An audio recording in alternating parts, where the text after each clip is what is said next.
Jeg skal kun lige komme i gang. Jeg synes allerede, jeg er træt.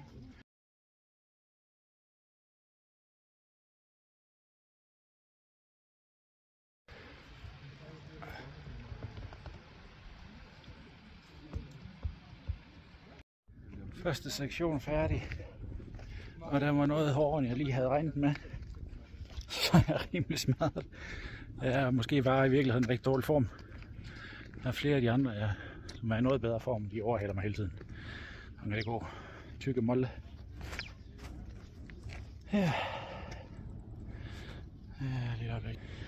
Så kan man lige... Okay. Ikke fald.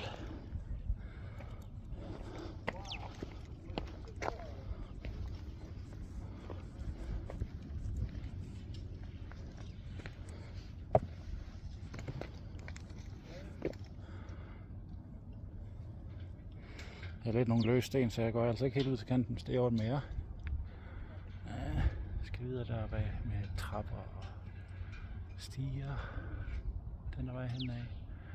Fortsæt opad på solsiden der. Og det er varmt. Der er en, der er tungere end mig. Det er lidt hårdt for moralen, når jeg ved, hvor langt der er endnu.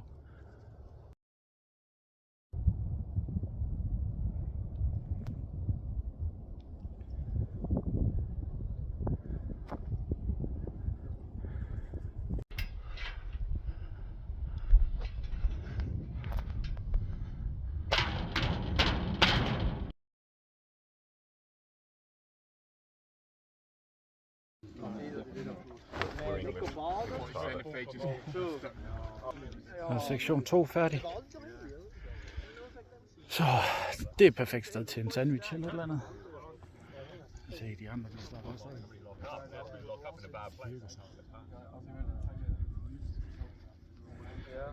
Så finder jeg et godt sted, så lægger mig lige lidt, så slapper af for en god sandwich.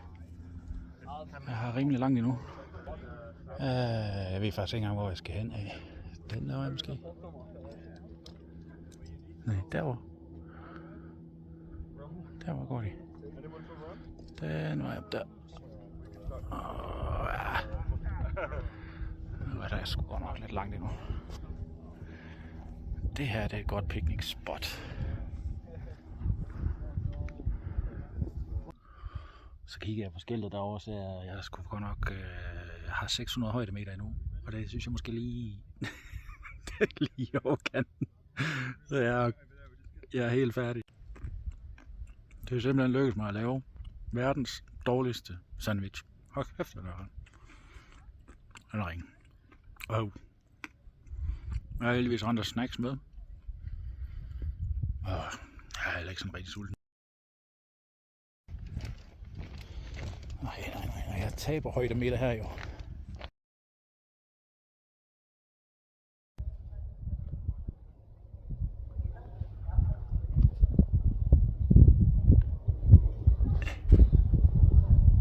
Det er den der bro, jeg skal over lige. Der var en, der klarede den. Det var flot. Ja, det ser I nok senere.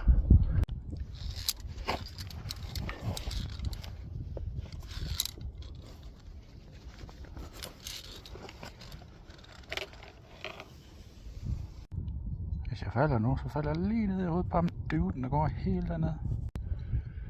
Jeg er lige nu på en rigtig fed sektion af den her Via Ferrata her. Der er de her jernpinde banket ind i, og det er dem, jeg står på. Jeg håber, I kan se det ordentligt, men under mig er der altså frit fald direkte ned meget langt.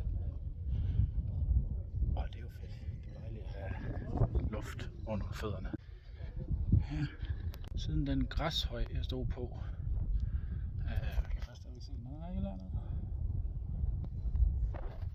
men siden den græshøj der er det en umulighed at vende om.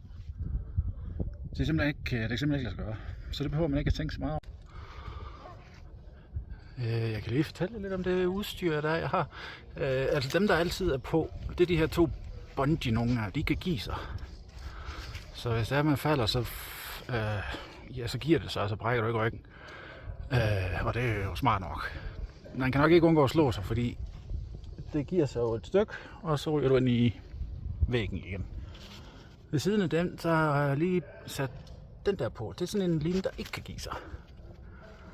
Hvis jeg kun brugte den her, i stedet for bungeerne, og hvis jeg så falder fra en sektion og ned til en anden sektion, specielt de steder, hvor det er et vertikalt drop, så falder jeg jo ned til sektionen. Den stopper selen, og når selen ikke giver sig, så giver det så stort et ryg, at jeg kommer rigtig galt sted.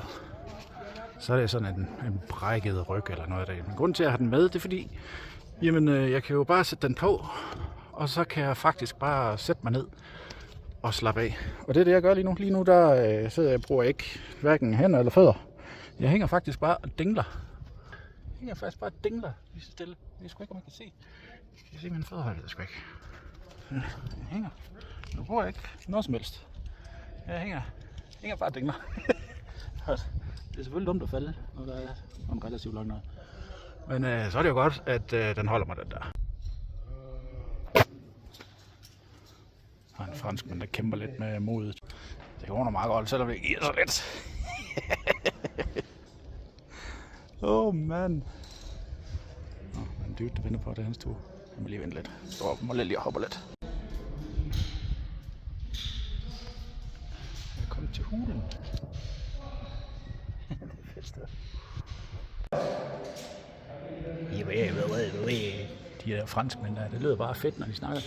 Specielt når det er inde i en hule, og man kan rigtig høre det hele. Det er fedt. De siger garanteret noget sødt. De siger, kom så Molle, siger de. Kom så Molle, du kan godt Molle. På deres hula-hula-sprog. Så er det her, hvor mine tyskkundskaber, de virkelig, der giver det på det. Fordi man kan vælge at tage den til de tunge skal. Den er vej opad. Eller dem der er de ikke så store. Einfach, det betyder klein ein. Så hvis man er lille, så skal man den der vej. Og hvis man er stor og tung, så skal man den der vej. Og det er jo heldigt, for jeg er godt nok lidt træt. Det er fedt.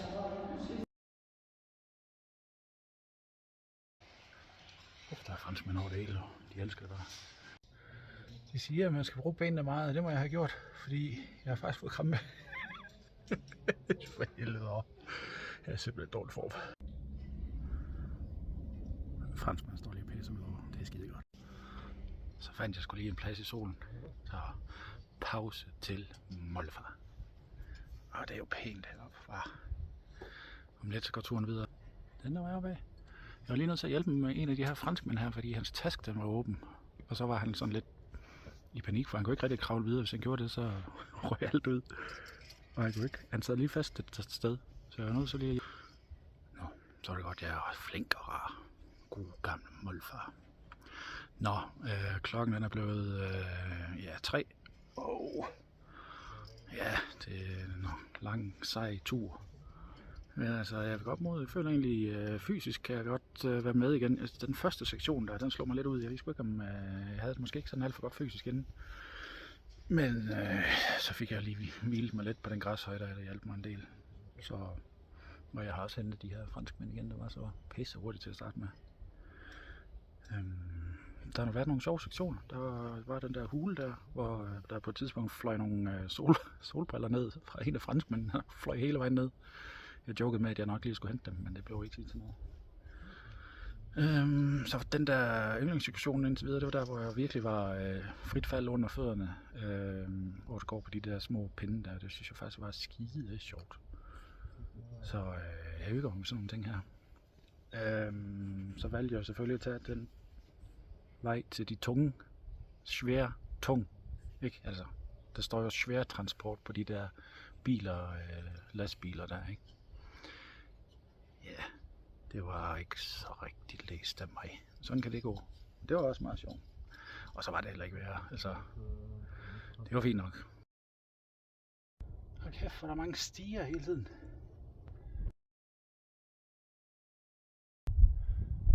Jeg synes godt, jeg kan mærke, at jeg tager flere og flere pauser nu. Jeg ved sgu ikke, om det har noget med højden at gøre. Det er simpelthen det er ikke klog nok til at fortælle noget interessant om. Men hvis det er rigtigt, så er det jo et godt tegn, fordi så har jeg jo nogle af alle de der forpulede højdemeter, der skulle op af. Der var jo, helt fra bunden er det jo 900 højdemeter. Jeg må også skulle have mange af dem der. Det føles som om, at jeg har klaret ud af de 900 højdemeter, det har klaret sådan cirka 2.500 højdemeter. Men jeg er nok ikke helt rigtig pas. Jeg tror sgu snart, jeg er der. Jeg ved ikke. Det ser vi. Det kan også være, at det er fordi, jeg begyndte måske at spare en lille smule på vandet. Jeg kan godt mærke, at jeg er tørstig. Men ja, når jeg kommer op, så slutter turen jo ikke der. Så skal jeg stadigvæk ned igen. Og ja, jeg tror altså, at jeg gemmer lidt af vandet endnu. Men hold kæft, hvor vil jeg gerne have en Faxe Kondi. Det ligner faktisk, den stopper lidt op. Det kan være, det er toppen. Luksus.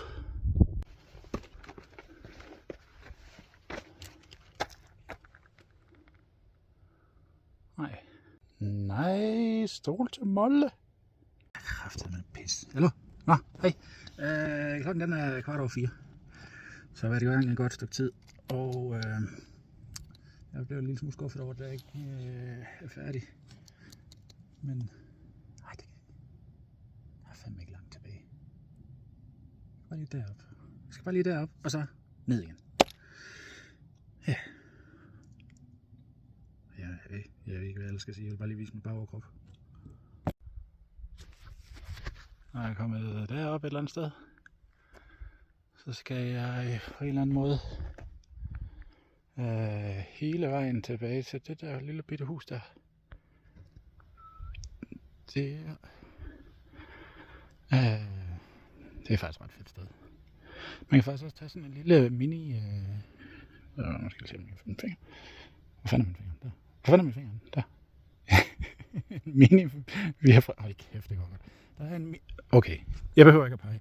Der ved den der bygning, de der bygninger, der er der sådan en mini viafrata, sådan en lidt den oplevelsestur, hvor man ikke er udfordret så meget på kondition eller noget, men man kan prøve nogle forskellige udfordringer. Det er sikkert også skide sjovt. Så tror jeg også, jeg vil prøve. Ikke i dag, men det vil jeg prøve på et tidspunkt. Nå, men når jeg kommer derop, så skal jeg derned, og jeg ved ikke, om I kan se, om der er en gondol, der kører afsted der. Hvor fanden blev den af? Der.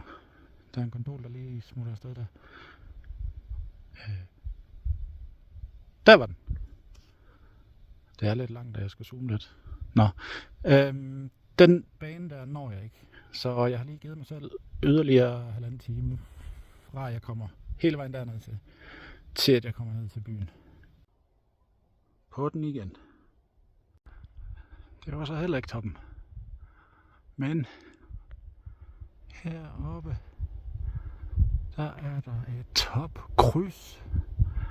Så den er ikke uendelig. Men der er godt nok langt deroppe. Og min moral den er lidt lav. Trøje på igen, piger, desværre. Jeg er kommet ind i skyggesiden. Der er en ordentlig klods ved siden af. Så det går nok ikke. Sådan der. Hold kæft, mand.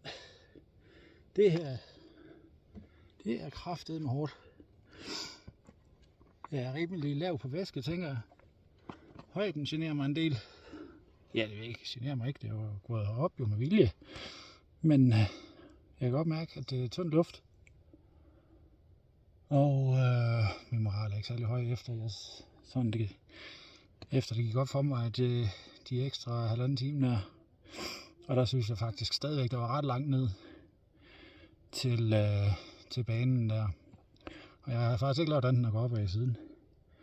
Og nu har jeg kraftedme fundet en stige mere, men jeg er så træt af stiger. Nå, men jeg er jo ikke kommet hertil for at komme hertil.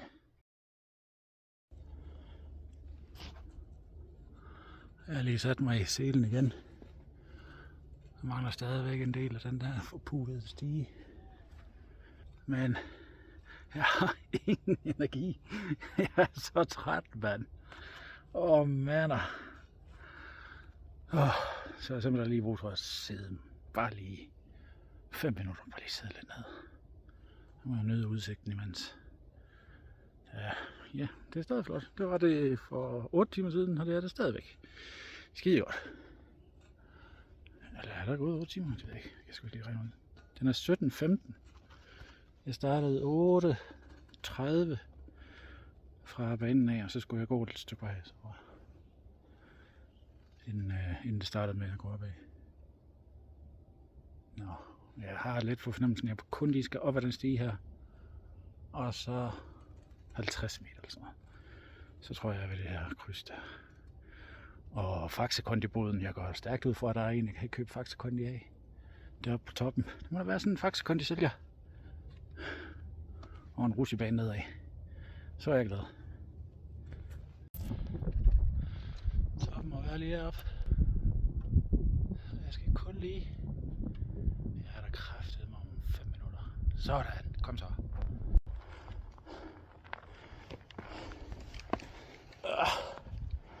Begge mine lår, de kramper til nu, det er fedt. Det går det. Og der hegn her. Det vil være træls at falde lige her. Nå, så er man tæt på.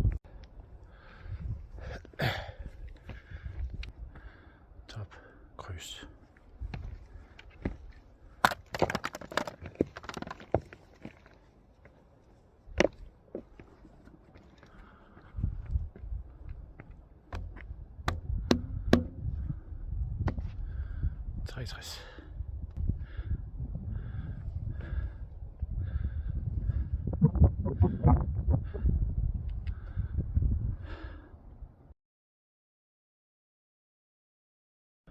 Jeg har lige taget en bid mere af den der afskyelige sandwich der, og jeg kan den ikke. Okay, den er varm. Så har jeg pillet agurkerne ud, spist dem for vasken. Og så har jeg pakket den væk igen, for det gider sig, at det magter simpelthen ikke spise det lort. Fy for satan. Og så våger jeg at drikke til sidste væske her på toppen.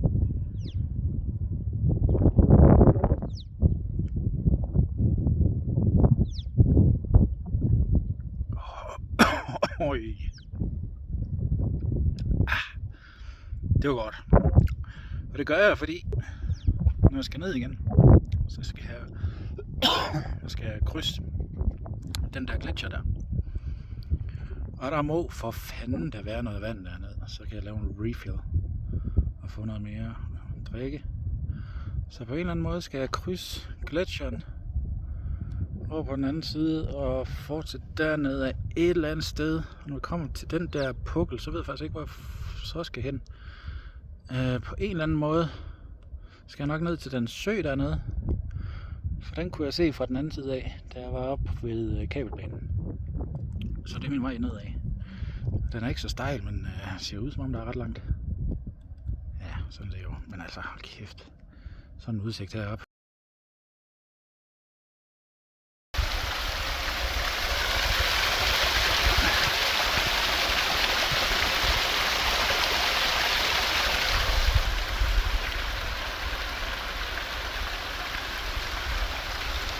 Hold da kæft. Den er dejlig kold.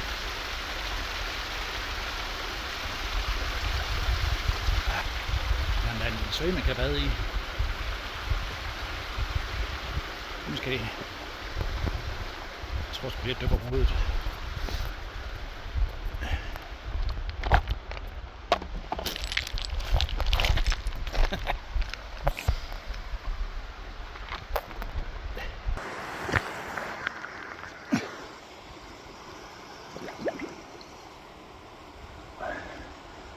Det er pissekoldt.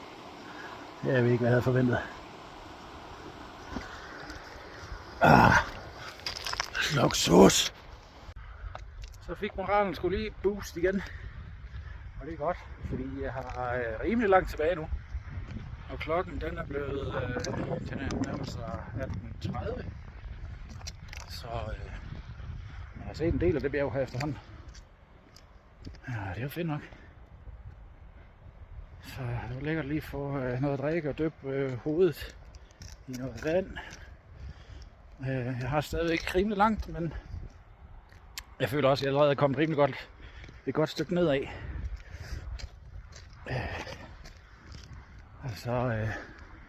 ved jeg også, at starten af Via Ferrata, starten af de der 900 højdemeter, der var på et lavere punkt end selve kabelbanen. Så jeg skal ikke 900 højdemeter ned igen. Det var ret nok.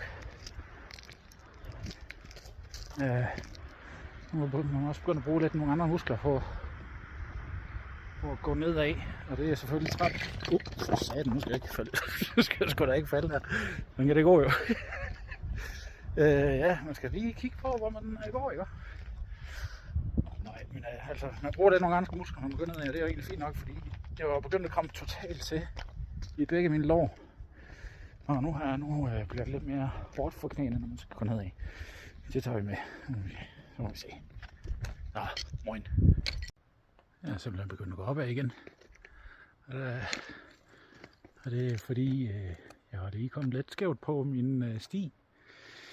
Og så er der jo ikke andet at gøre, så man skulle gå op til der, hvor man kan finde nogle af de her søde små mænd, som viser, hvilken vej man skal gå. Jeg kan se, der er en anden en der på toppen her. Vi skulle ikke have givet at gå derop, men ja, det er fandme nok noget til. Ja, sådan kan det gå. Jeg er på vej deroppe. Og det er 100% den forkerte vej. Eller det er nok den rigtige vej, men det er den modsatte vej af, hvor den der hytte ligger, for den ligger derovre.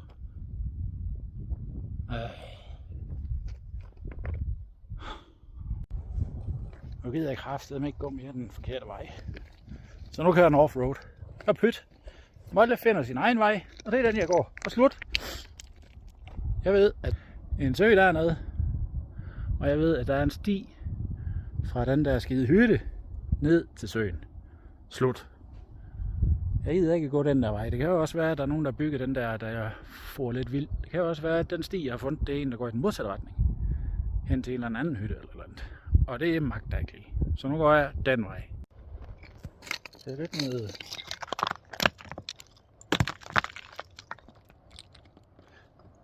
Ja, min pointe var, at det er lidt noget træls noget at gå i. Og det fik jeg da lige bevist der. Det var flot. Men jeg har lagt en plan, og det er at gå derned. Og så følge vandet. Jeg kan se, der er en sti faktisk. Stien hele vejen rundt der. Og det var den der sø der, som jeg troede, jeg skulle lige ned til. Den er helt derovre. Og så er hytten målt sådan lige lidt op ad bakke igen derovre. Jeg tog lidt en chance. Jeg havde godt set, at der var et skilt dernede, og der kunne jeg gå den direkte den vej ned.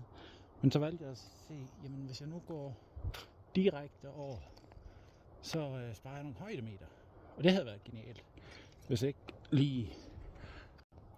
Hvis ikke lige at min vej stoppede sådan en kløft der. Så ja. Så nu går jeg altså bare ned til skiltet i stedet for. Jeg har fundet en sti. Så er der andre, der har gået her for mig. Anyway, jeg har jo masser af vand, og jeg har stadig den der klamme sandwich der. Nu har jeg en sti og en plan, så jeg kommer hjem.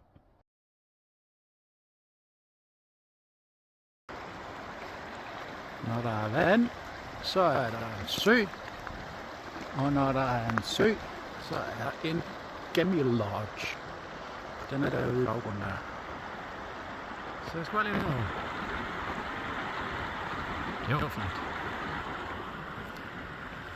Og det er det første skilt, jeg har set i en evighed, men de kunne godt lige hjælpe mig lidt. Det er de valgt ikke at gøre. Skiderikker.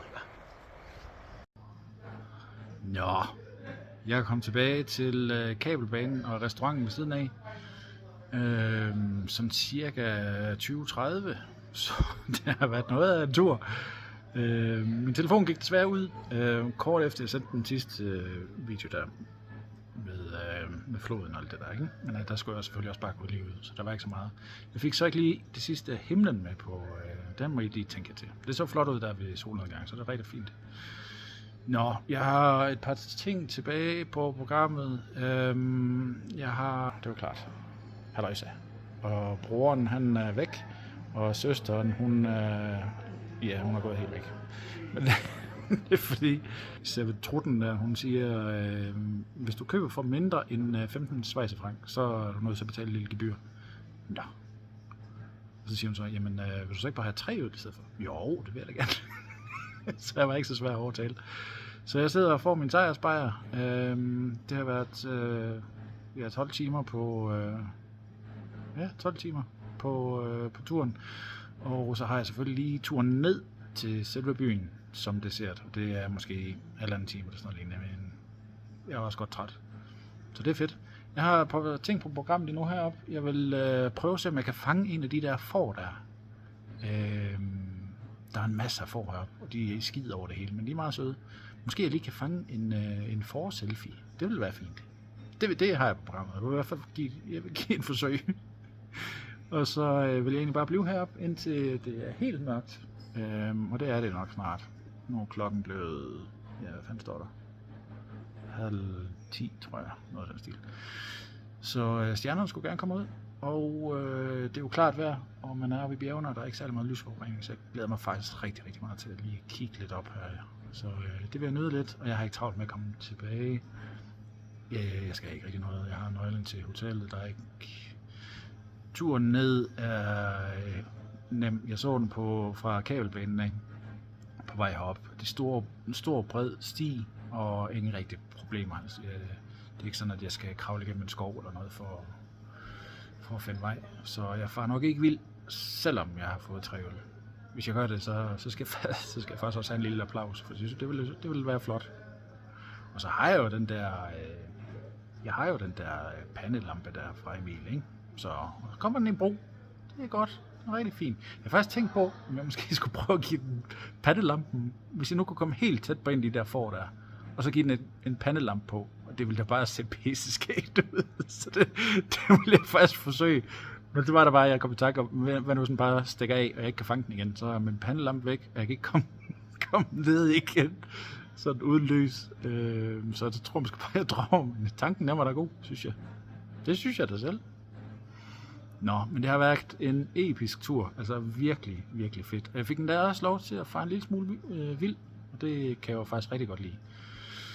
Altså, jeg var jo ikke nervøs på noget tidspunkt. Jeg vidste jo, at jeg havde masser af vand. Jeg havde stadigvæk noget,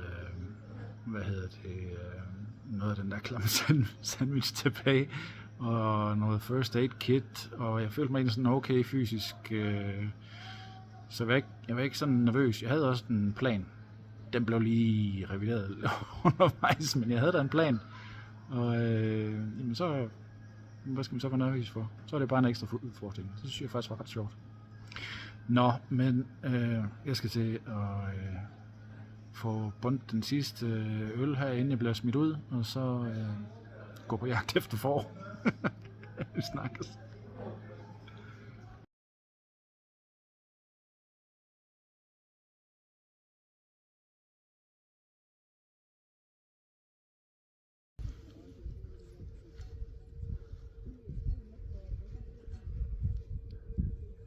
Det er du godt lide. Det er også rart. Hvor er det dejligt.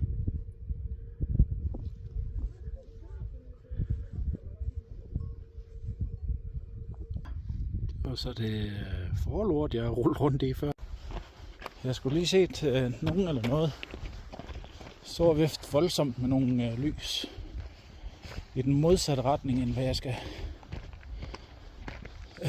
Så det er sgu lige nødt til at tjekke ud, inden jeg går hjem. Hvis nu der er nogen, der er i problemer eller andet. Det kan også være, at det er en yeti eller en bjørn. Men så ved vi det. Jeg har lige løbet igennem en masse vand, som ikke var her tidligere.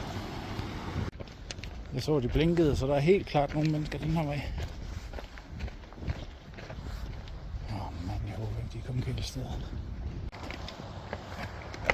Jeg fandt 3 fyre, og de virker sådan okay, de chiller bare, hygger sig. Det der er sådan en lille smule bekymrende, det er, at de havde bag ved dem har der været en mand og en kvinde, som har været sådan omkring 50, måske lidt mere. Og hun virker sådan lidt ud af form, ligesom mig. Og de har ikke set dem i lang tid, altså. Så det kan godt være, at de er lidt i problemer, men jeg er rimelig sikker på, at jeg ikke kan gøre noget. Så det gutterne der, de gør, det er, at de går tilbage til Gemmy Lodge op, lige deroppe. Og så giver de dem besked om, at der er altså 2 stadigvæk op på bjerget, og en kvinde, som ikke er i super form. Så det kunne godt være, at de havde brug for hjælp. De er også lidt i tvivl om, de skal tilkalde hjælp, fordi altså, hvis der kommer en helikopter ud, så koster det jo bare kassen. Men altså, hvis de virkelig er i problemer, og en telefon måske er ude eller et eller andet, så kan det jo godt være, at de er nødt til at gøre et eller andet jo. Men faktum er, at jeg kan ikke gøre noget som helst for at hjælpe de her mennesker. Og det er en skam, for det kunne jeg godt tænke mig at gøre. Men jeg er også bare super træt, så kan jeg ikke.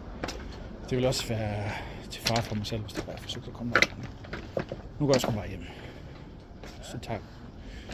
De her 3 gutter her, de tager teten for den her opgave. Hvis der er en opgave. Det kan godt være, at de bare hygger sig. De er oppe på bjerget på måske 14 timer eller andet, og har det bare skide sjov. Og så er det jo dumt at tilkalde en helikopter. Men vi må se. Nu bliver det tjekket ud, og så er det det. Nu må jeg hellere komme hjem. Det var den her stige nedad, så det er jo... Det er til at overkomme. Det er ikke så bøvlet. Den er stadigvæk langt ned. Nu synes jeg godt nok, at den der by, der ligger helt dernede, det er jo der, jeg skal ned. Jeg synes godt nok, det ligger lidt langt væk. Schafe? Er det sådan nogle dræber for, eller? Achtung! Ja, nu har jeg nok at have en pandelampe med. Ja. Nu skal jeg også holde øje med nogle dræber Schafe. Og hellere lige passe lidt på. Ej, nu stopper det. Det er jo ikke noget sprog, det der. Er det en yeti, eller? Nej. En bjørn? Nej. Jeg har altså ikke set nogen yetier eller bjørn eller dræber får på sporen nedad her, så jeg er faktisk lidt smule skuffet over. Det kunne altså være nogle fede videoer. Men der må jeg skulle lige... det er skuffende. Jeg kommer selvfølgelig tættere på byen, men jeg synes godt nok, hold da kæft, er det Twilight Zone her, eller hvad? Jeg går. Hold da kæft. En 200 år gammel bænk. Ja, det ser sgu da meget godt ud. Det er godt lavet. Fandme det håndværk, du. Så er klokken blevet 00:35. Og mit hotel ligger lige derinde. Så det var slut på det eventyr. Tillykke til jer, der har set med hele vejen. Jeg er sgu stolt af jer. Jeg ved godt, det blev lidt langhåret her til sidst. Jeg håber, I har nydt det lidt alligevel. I har 100% ikke nydt det lige så meget, som jeg har. Pokker der sikkert eventyr. Det havde simpelthen det hele, altså. Nogle gode plot twists. En masse ballade. Og en mollefar i rigtig dårlig form. Men jeg kom op, og jeg kom faktisk også ned igen. Så det var jo heldigt nok. Så ja. Så jeg har lige et par dage nu. Og jeg havde egentlig forestillet mig, fordi jeg ved, at det bliver rigtig godt vejr i morgen. Så jeg havde faktisk forestillet mig, at jeg skulle en Via Ferrata mere. Og det tror jeg lige, vi dropper. Og så kan det være, at jeg tager i spa i stedet for. Eller et eller andet let. Der er noget med et eller andet vandfald hernede, der skulle være noget specielt. Det ved jeg sgu ikke. Det var noget af de der franskmænd, de sludrede på mig. De er sgu så skøre. Ja, jeg må hellere komme ind og sove. Tak for denne gang.